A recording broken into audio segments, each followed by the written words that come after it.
Okay, Springfield Trapdoor Rifle, educating yourself before you get burned.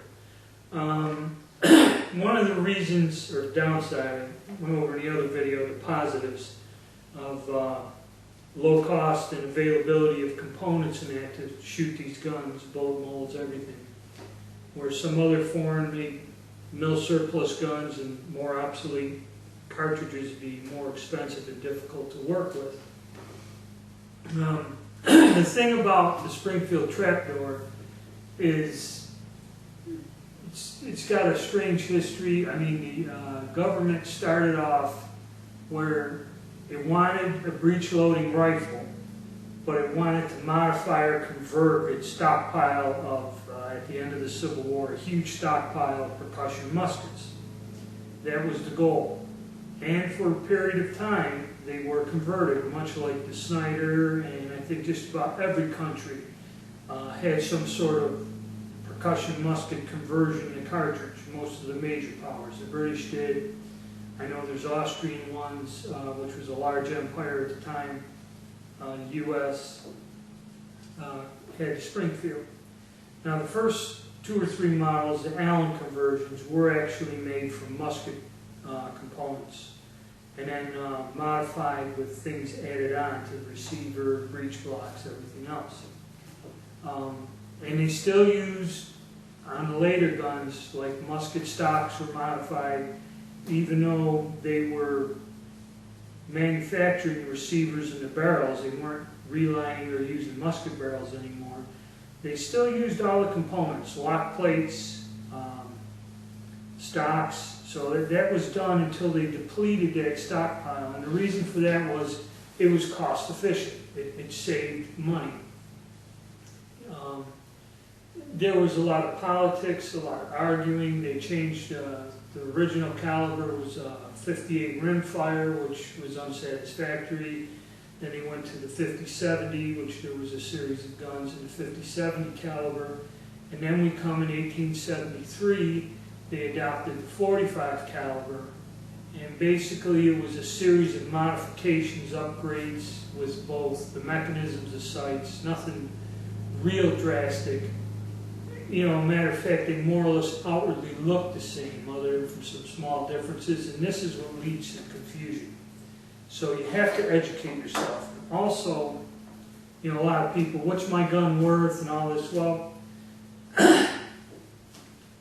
whatever you have, it's worth whatever you can get somebody to pay you for it, basically, rule of thumb. Okay? But people like to set a price. Like a nice Mosin Nagant with all the accessories in there at one time, which I heard they're drying up. They don't give you the sling, the magazine pouches. You basically get the gun and a bayonet now. But $100 to $130 is like the price. And everyone kind of fixes that price in their head. Because you have a lot of people that aren't collectors, that are more shooters buying these guns.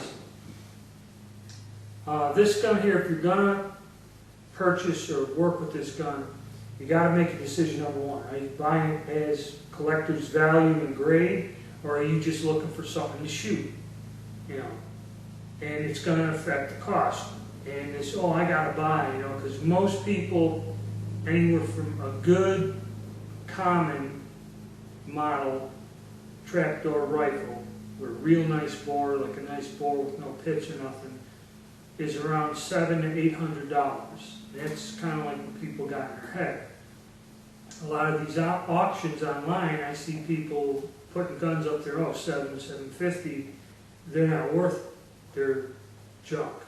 Okay, and if they're like any other military gun, if the stocks have been cut down, altered, shortened, or there's different sights soldered on or screwed on there, the gun's, you know, virtually worthless. If the bore is all pitted and rotted out, you know. Now you can repair these. The only good thing is there are still parts available. They do make repro stocks. They're about $320 for a repro, you know, brand new repro stock. But the thing is, once you decide what you got to do, you got to educate yourself. I can go on for hours. So my suggestion is, and I've been doing this past month, you got to buy books. I had to buy a bunch of books, had to study.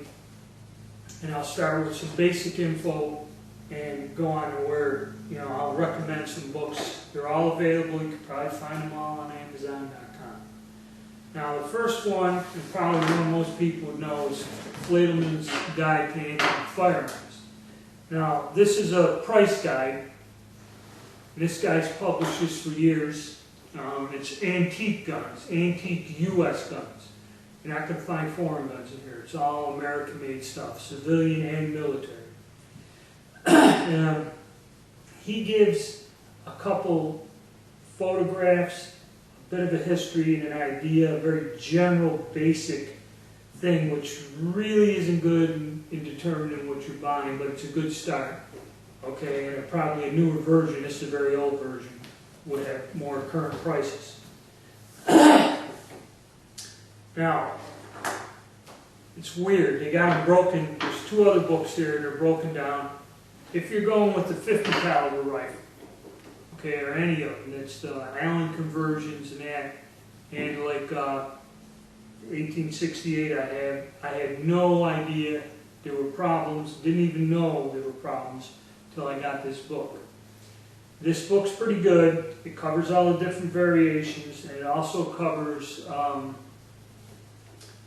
other guns. This here is the 58 50 caliber rifles, carbines, Springfield Armory, 1865 to 72, by Richard Hosmer. Available on Amazon.com. A lot more photographs than Fladelman's Guide, okay? But the early Allen conversions in some of the guns, there's variations and things that when you're looking at a photograph on an auction online, or unless you can actually see the gun. All these guns I bought sight unseen, which there's a risk to it. But this here will help you get a way better understanding of the guns, how rare they are. There's a lot of photographs in here to show you the different details, and what's not photographed, like stocks, barrel lengths, and that is covered in here in detail as to the specific thing in the gun. If you have a gun with like a barrel that's 6-7 inches shorter than what's in the specs, that's a gun that's been reworked, even though someone can cleverly have redone it and moved the slings and swivels and barrel bands back. Very good book on the early and the 50 calibers. Now, this book here is another good one. They're not that expensive. They're all about $20. The 4570 Springfield by Joe Hoyer and Craig Reich. This book mentions the 50 cals, but it starts with the 1873, and this book is all about the 4570 caliber guns and carbines. Very good, well written, and like the guy says in the preface, his intention is, because the value of these guns have gone up, is to help you, by reading this book, determine whether your gun is original and worth paying the full shot. Guns that are parts guns, guns that have been messed with, either, shortening the barrels or whatever, or a bunch of parts slapped together to form a gun, which I have one like that. They are not worth what an original unmodified version is. And especially the carbines. Carbines are well over $1,000. So, and they're also the guns that are fake the most, because they're kind of popular. So this is a very good book to read on 4570. I just started reading it. A lot of historical information, explains the story of the gun and that in detail. This book also explains in detail how the government went about designing the guns and that. So, I know on YouTube we all like to see like a 10-minute video clip and have it explained to us or give you.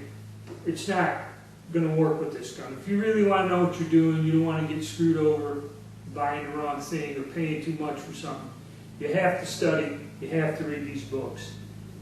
There's a lot of photographs in this one, a lot of explanations of the variations in that. Excellent book. Now, these here are basic reading. There may be others. I'm studying.